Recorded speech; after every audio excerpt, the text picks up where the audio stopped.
Hello, hello. Welcome to the Strong Network podcast. Strong, strategic, talented, resilient, optimistic, necessary. And with all that, let's go global. If not the world, at least your world. Welcome to the Strong Network podcast. My name is Dr. Carla Michelle, and today's title is Breaking Up with the Life You Had. Breaking up with the life you had. You know, there's a lot of times we don't look at, I'm going to say, employment and whether you're laid off or you're looking to transition or you are under disciplinary action, something like that. But in business, we don't look at it as a breakup, right? We more look at it as whatever it is, laid off, fired, whatever comes with that. But it is like a breakup. I really feel like it is like a breakup because we go through the same emotional roller coaster that happens in a breakup, right? There's that anger, there's that grief, there's that depression. It's a whole cycle that we go through. So I want to just give you a couple of tips, 4-5 tips on breaking up with the life you had when it comes to your profession or even, when it comes to your personal life. This could also just carry over if you utilize it in a way that fits, right? Because breaking up is hard to do. So my first point is understanding and embracing the change.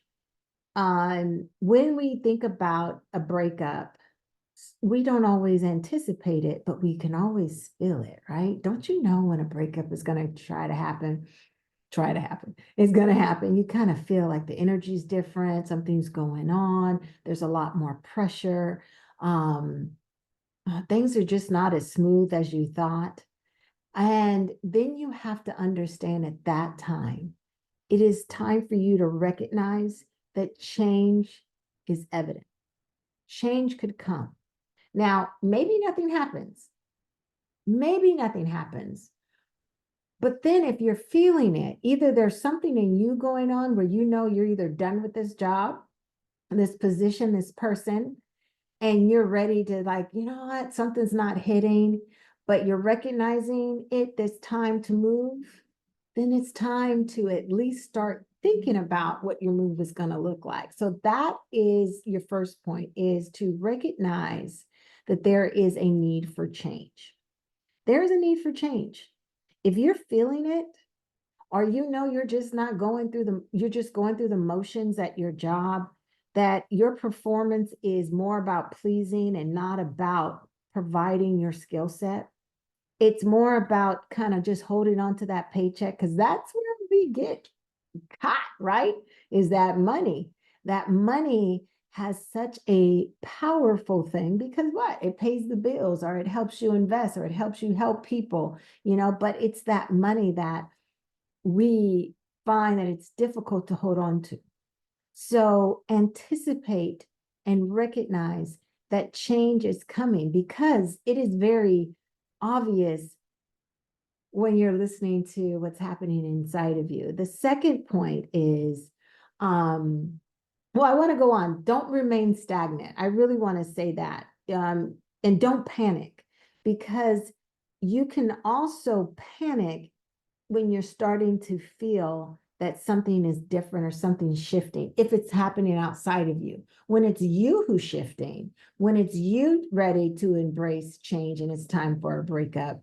I remember when I was transitioning from working for someone to working for myself, it was this feeling of, I just can't do this anymore.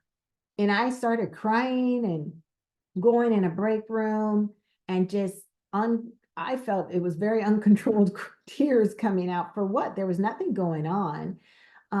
There was nothing bad. It was still happening, but it just wasn't fitting anymore. And it hit. And that was like in January of that year. And I didn't actually transition out until June. But in that process, I was preparing for that breakup. I was preparing for that next move, but I also had to be okay with the uncertainty that I felt.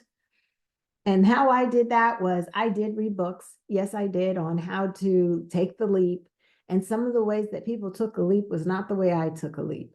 It was not the way. I didn't have all the money saved up. I had money saved up, but not as much as they were saying that I would need. I had about a good 90 days, really solid plan. But 8 years later, we're still here. We're still doing it. We're still scaling and doing the things that I love doing. But at that time, I saw it, but I didn't feel it. And because I didn't feel it, I had to do the work to feel it. So that's what I read. It turned into, what did I say? And when I felt like, when my stomach was had butterflies and probably bees and mosquitoes and whatever animal that flies, birds in my stomach just going around, I had to get my mind together. And we'll talk a little bit about that growth mindset. But I had to embrace the uncertainty. And I had to recognize that I couldn't be stagnant, because I gave my notice. So notice was in. And even though I was so thankful that they continue to ask me if this is what I really wanted to do, I appreciate that, because that made me know that I still had a cushion, but I was really ready to go. And every day that I was doing the job that I was doing, I did it to the best that my ability. I don't believe I held back, but maybe I came in and started coming in a little late and stuff, but it wasn't a total detachment. I didn't feel that I was giving up or not delivering, because there's a lot of things that I still delivered and I felt I delivered well. But it is so true that I had to recognize that need for change. And I also had to embrace the uncertainty that comes with changing the path of my life. My personal development was different. I remember doing a lot of courses, in-person courses that helped me come outside of my normality, things that were normal to me, things that would push me, like climbing a wall with no ladder, with just people, or doing some things that you had to use your mind, that it was, if I could tell you some of the stuff that I felt a privilege to learn and to do, and that I thought I was this, pretty much this, this woman who could do anything in my head. I don't know. But when it came down to it, it was some scary stuff that we did. But it was so, I know that helped me a lot to where I am today, and to have that boldness. I probably need to go again, because that boldness, I think I've decreased some, got little, how you get a little, you do all that and you get a little comfortable. But I still push. But yeah, that's some stuff that I really put myself into situations that made me have to think out of the box, think out of the norm, and not follow status quo in what I was going to do. There was no one who really showed me the ropes, like every day, but there was people who were generous enough to share what they've learned and what they've done in the coaching industry. And I appreciate that, but I still had to do the work. I still had to put things together. I still had to, what I was learning or grasping from people, I still had to follow through. I still had to get clients. I still had to sell, right? But embracing and understanding what change means is what helps. What helps. You know that there is a possibility that you may no longer have your job because of layoffs, and this time of year it happens, and then they start rehiring in spring. It's like that budget thing. Embrace it. Embrace it the best way you can. All right. And then reframe the perspective of it. Because growth comes from pain. Growth comes from being uncomfortable if you utilize the opportunity. I grew so much before I leaped, during the leap, and then I continue to grow. Now I have no choice but to grow. But there's no plan B. There's no plan B. It's just a constant understanding that this is a new experience and everything is going to feel new.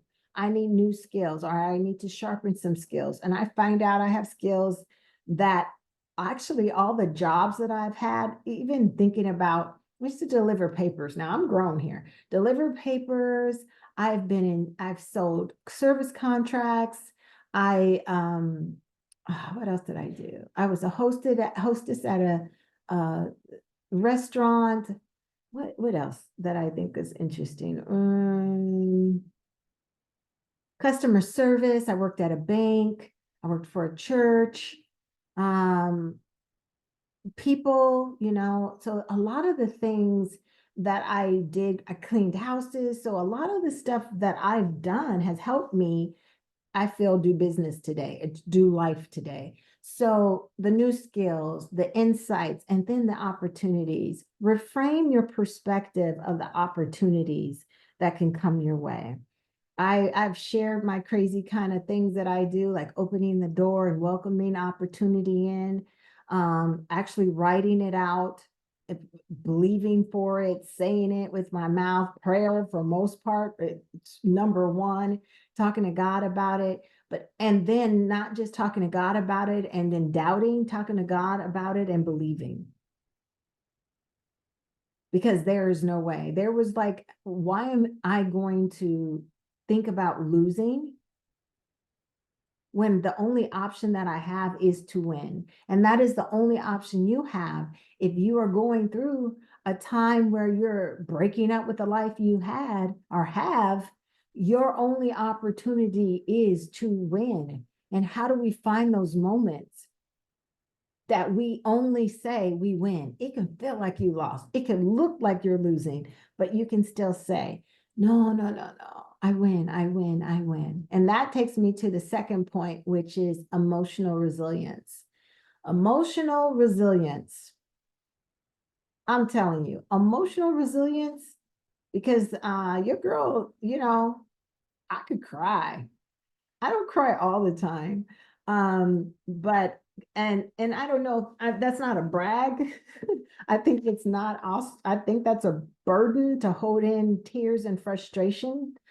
Um, I could put myself as this, strong, and the other definition, not my strong, as strategic, talented, using my talents, being resilient, remaining optimistic, knowing that I'm necessary, and going global with that mindset. There are times that just holding things in and not feeling have been a disservice to me, whether it's the tension in my body. I didn't get many headaches, but not sleeping well at times, that didn't serve me. The best thing I could ever do for emotional resilience is to release as often as I can the buildup. Songs get me, words get me, reading, hearing someone else's story gets me. It helps with that release. And I don't look at someone else's story as that's them and that's not me. I can't do that. I look at that story as that's them and that's me too. That's how I think. Because why would I think, I mean, if it can happen, it can happen. If it happens for them, it can happen for me. So emotional resilience, get some support, therapy, coaching. Emotional resilience comes with understanding that you have to cope with disappointments. You have to cope with disappointments. This life is not always peaches and cream. It is a life that you have to stand up against, sometimes just yourself and the things that you don't want to do and should be doing. That's emotional resilience, to sit there and say, okay, wait, I'm going to give myself 30 minutes to rest or to freak out or whatever. 30 minutes is kind of long for freaking out, but I wouldn't recommend that. But, dealing with that heartbreak, dealing with that hurt, dealing with it. There's a song like, only Ty Tibbet, I think it is, only one night though. You don't go past, you can't take it too long.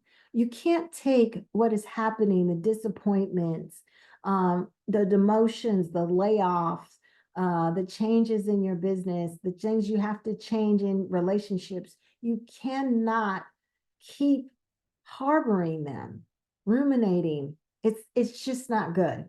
It doesn't even feel good. So the other thing is making sure that you're taking care of yourself. How do you take care of yourself? Well, on Fridays, I have on my calendar, celebrate. Celebrate. So celebrate means I'm either going to go have lunch somewhere cool, somewhere nice, somewhere different, or I am going to celebrate at home. There's something, I don't care, put on some music, dance around, get some champagne, pop the bottle, find a way to celebrate. I celebrate that you made it through the week. That's it. Celebrate that whatever has happened, that God answers some prayers. Celebrate a win, small wins, that you made a phone call that was difficult, but you made it. Celebrate that you closed out a project that without any supports, and they're deciding to lay you off. Celebrate that you got up every day and you turned on your computer and you logged in to your company site and you did your work, even though they have not been treating you well. Celebrate. So find a way to prioritize a way to take care of yourself. Quietness is good. Silence. I've done a lot of silence this year, just being silent, putting the timer on and having just silence. At first it's hard because you're like squirrel, but it's just to close your eyes and have a moment just silent. I'm not necessarily praying, it's just silence. Try it may work. So prioritize yourself, develop some type of routine that works for you. Another one that is good with emotional resilience and self-care is to set those boundaries. Especially if you are dealing with mistreatment in the workplace, set the boundaries. What boundaries for yourself? Like, you're only going to take so much and you're going to excuse yourself, or you're going to not take it at all, or you're going to figure out how to defeat the thoughts that are coming and trying to take you out. Set that boundary. You can set a boundary of, I am not going to walk around sad. I'm setting that boundary. That's not how I'm going to show up today in my life. Stop. You talk to yourself, stop. We're crossing boundaries here. Stop. No. Yes, this is a breakup with the life I've had, but I'm setting a boundary. This sadness, this depression, this doubt, no, you ain't coming up in here.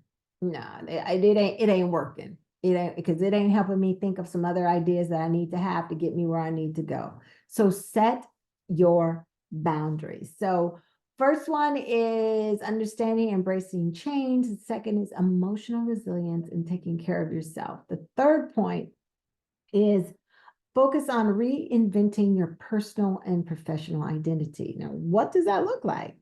Setting a new outcome. What it's an opportunity for a new outcome for your life.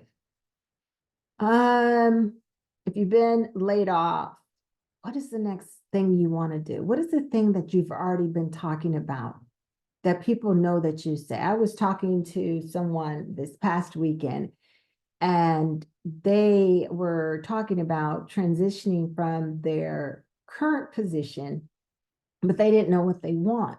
The conversation before that, though, they were sharing about all the stuff that they do on the side. Some great stuff, 3 great things that they were doing and focusing on.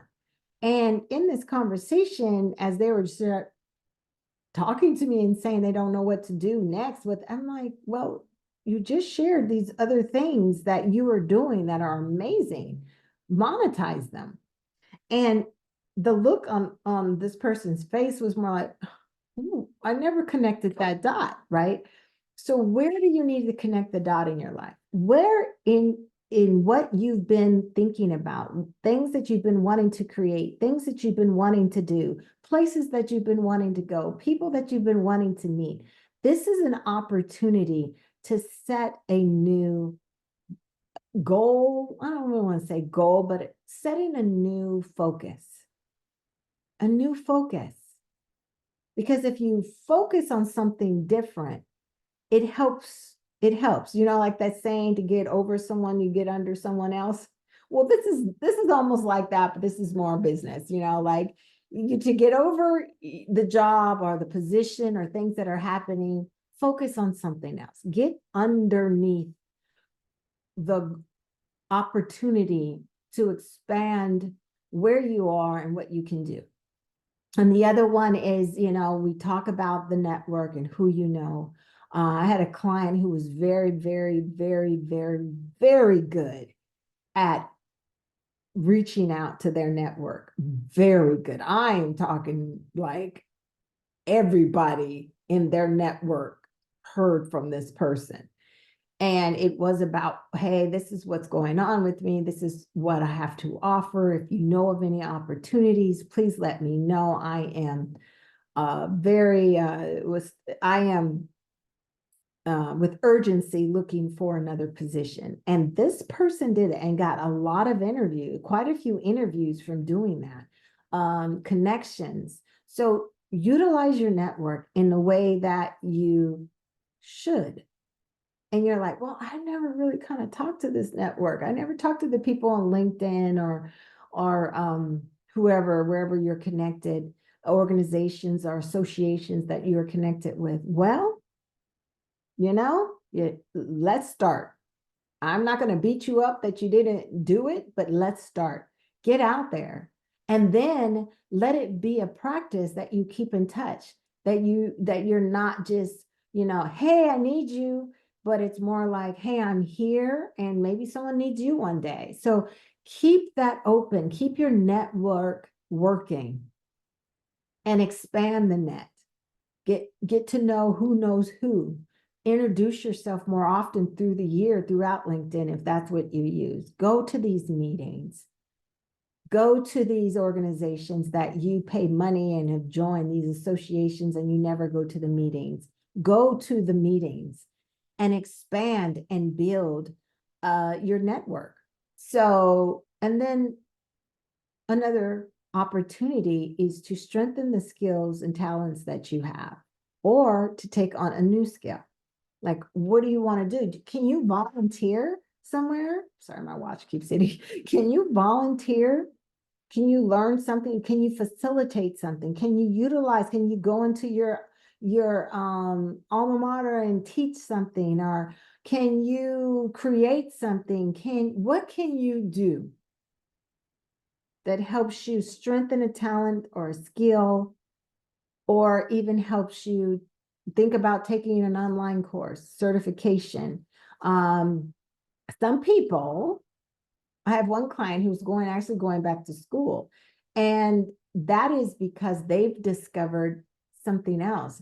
They were going through interviews, and they work for a great company, and they were going through interviews and nothing was really matching. And this has been probably over now about 6 months of interviews. And in that, and I'm going to call it rejection, right? In the breaking up with the life that you have, that rejection, they were able to discover what they really wanted. Because sometimes we go after positions based on pay or title, but we don't necessarily go after a position that really, really brings completion. That's kind of deep, but you know, joy to us. And this person is discovering something new and now wants to get some more backing with a master's program. So pursue something new.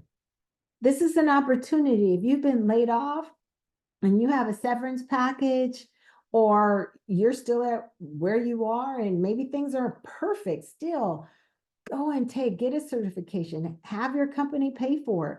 Is there anything that your company offers even to help you? So say you're having some work-related issues at work, and your manager or boss, or however you call them, look and see, is there some support? Employee services, is there something there? If you look into what can you utilize during this time? Can you seek out a mentor, a champion, or a sponsor? What can you do so that you can not just focus on the breakup or the potential breakup or what's about to happen next? We can focus on, focus on the bigger picture, the wider picture. And we think about focusing on the bigger picture, it helps us move to our fourth point, and that is maintaining a growth mindset.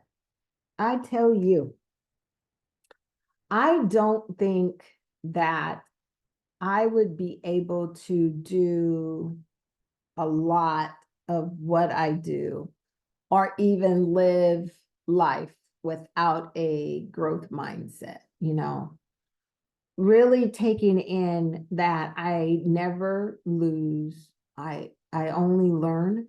That helped me so much, because if I thought about every time I lost or felt like it was a loss, I could dip.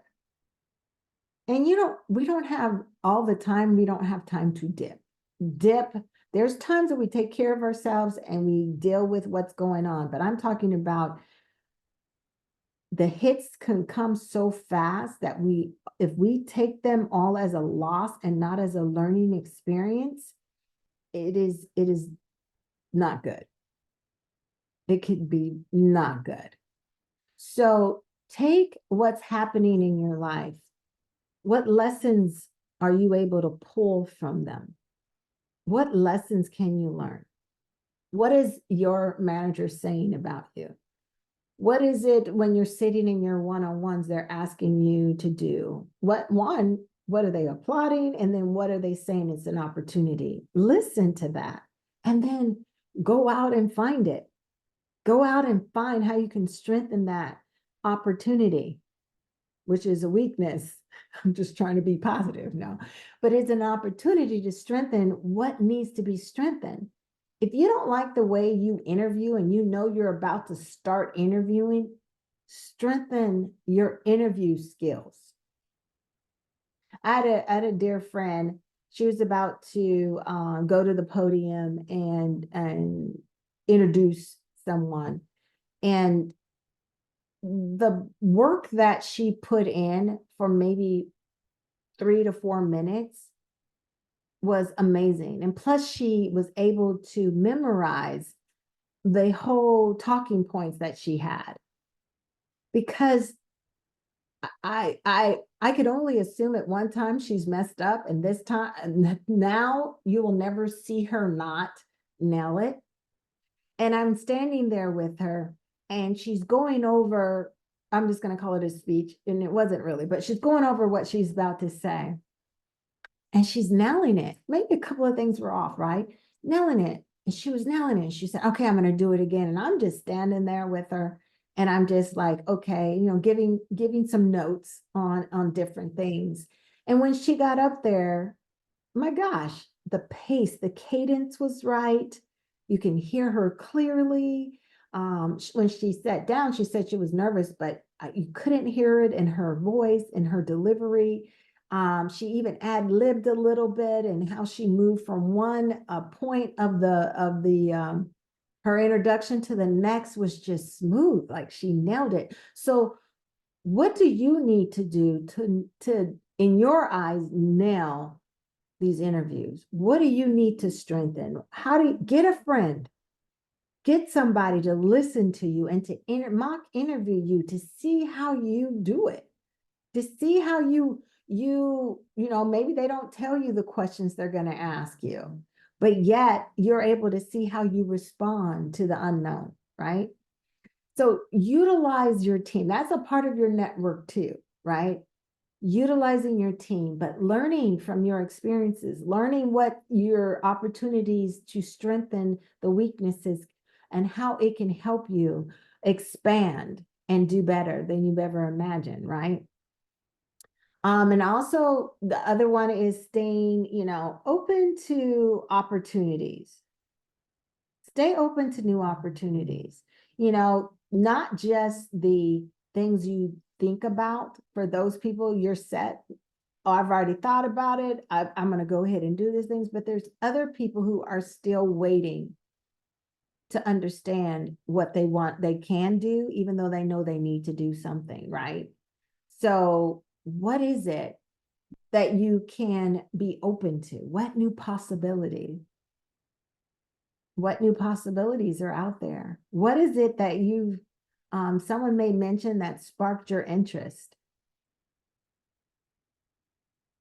Is it a new career?